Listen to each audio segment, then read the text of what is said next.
उत्तर प्रदेश के मुख्यमंत्री योगी आदित्यनाथ ने सोमवार को शिक्षक दिवस के अवसर पर राज्य के शिक्षकों को सम्मानित किया, जिसको लेकर अध्यापक पुरस्कार का आयोजन किया गया, जिसके तहत राज्य के 75 जिलों के शिक्षकों का सम्मान हुआ। इसके लिए योगी सरकार ने पहले से ही लिस्ट तैयार कर ली थी। आपको बता दें कि सीएम योगी अध्यापकों को अध्यापक पुरस्कार देने के साथ साथ माध्यमिक शिक्षा विभाग के 5 पोर्टल का शुभारंभ भी करते नजर आए। इन पोर्टलों के तहत राज्य के विद्यार्थियों को वोकेशनल ट्रेनिंग और जॉब रेडी स्किल्स के लिए माध्यमिक शिक्षा विभाग और उत्तर प्रदेश कौशल विकास मिशन के बीच एमओयू भी सीएम की मौजूदगी में साइन हुआ।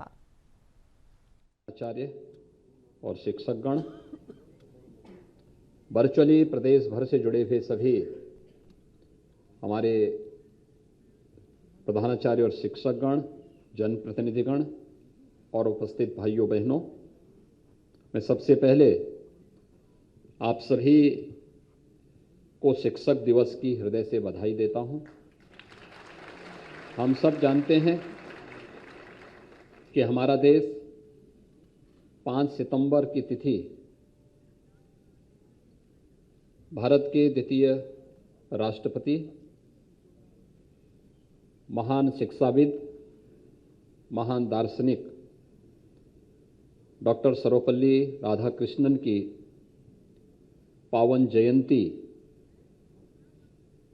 को शिक्षक दिवस के रूप में आयोजित करता है। मैं इस अवसर पर भारत माता के इस महान सपूत को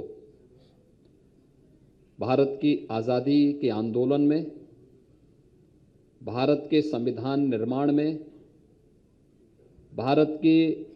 आधुनिक भारत के निर्माण के लिए शिक्षा एक सशक्त माध्यम हो सकती है और भारत के उन सभी दार्शनिक पहलुओं को जिन्हें उन्होंने बड़ी सहजता के साथ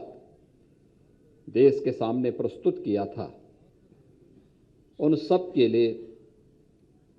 जिनकी सेवाओं के लिए आज़ाद भारत ने उन्हें भारत रत्न से सम्मानित किया, भारत के ऐसे द्वितीय राष्ट्रपति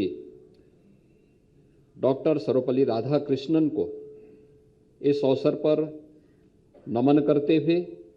उन्हें विनम्र श्रद्धांजलि अर्पित करता हूं। मेरे लिए प्रसन्नता का क्षण है कि बेसिक शिक्षा और माध्यमिक शिक्षा विभाग ने आज यहां पर प्रदेश में शिक्षा जगत में आमूलचूल परिवर्तन के लिए कार्य कर रहे प्रधानाचार्यों को और शिक्षकों को सम्मानित करने का कार्य भी किया है। हम सब जानते हैं कि जब पूरी दुनिया कोरोना जैसी महामारी से पस्त थी, तब भारत प्रधानमंत्री मोदी जी के नेतृत्व में अपनी राष्ट्रीय शिक्षा नीति पर मंथन कर रहा था और उस दौरान 2020 में हमने राष्ट्रीय शिक्षा नीति पूरे देश में लागू की। राष्ट्रीय शिक्षा नीति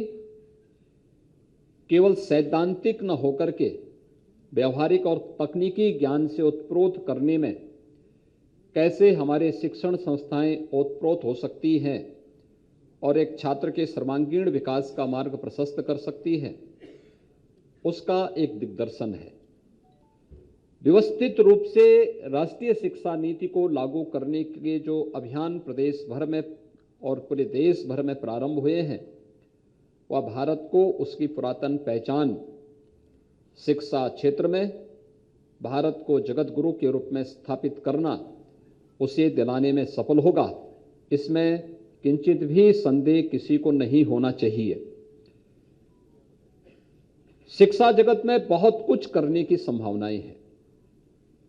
और आपने देखा होगा कि थोड़ा सा हम प्रयास कर लें, कैसे परिवर्तन। परीक्षाओं के बीच में मेरे पास प्रतिदिन समाचार आते थे कि फलानी जगह सामूहिक नकल हुई है,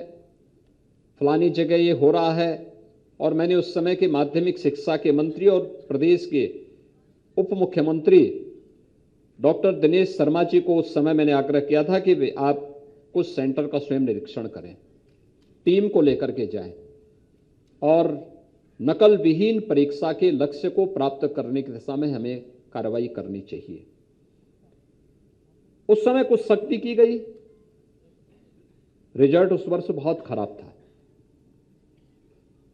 क्योंकि बच्चों से आप परीक्षा में नकल विहीन परीक्षा की बात करेंगे और उससे पहले पूरे साल भर क्या स्थिति रही होगी सहज अनुमान लगाया जा सकता है। लेकिन उसी समय लक्ष्य भी तय कर दिए गए थे कि 2018 में माध्यमिक शिक्षा परिषद की परीक्षाएं होंगी, तो किसी भी क्लास में, शिक्षा में किसी भी में, चाहे वो टेक्निकल एजुकेशन से जुड़े हुए संस्थान हो, वोकेशनल एजुकेशन के हो, हायर एजुकेशन के हो, सेकेंडरी एजुकेशन के हो, या फिर बेसिक एजुकेशन के, कहीं भी नकल नहीं होगी। और अगर नकल होगी तो नकल में छात्र का नहीं, संबंधित विद्यालय के प्रधानाचार्य और संबंधित शिक्षक की जवाबदेही हम तय करेंगे। विद्यालय में पठन पाठन का माहौल पैदा किया गया, शिक्षकों की भर्ती की प्रक्रिया को आगे बढ़ाया गया। जहां पर भर्ती में थोड़ी देरी है, वहां पर रिटायर्ड शिक्षकों की सेवाओं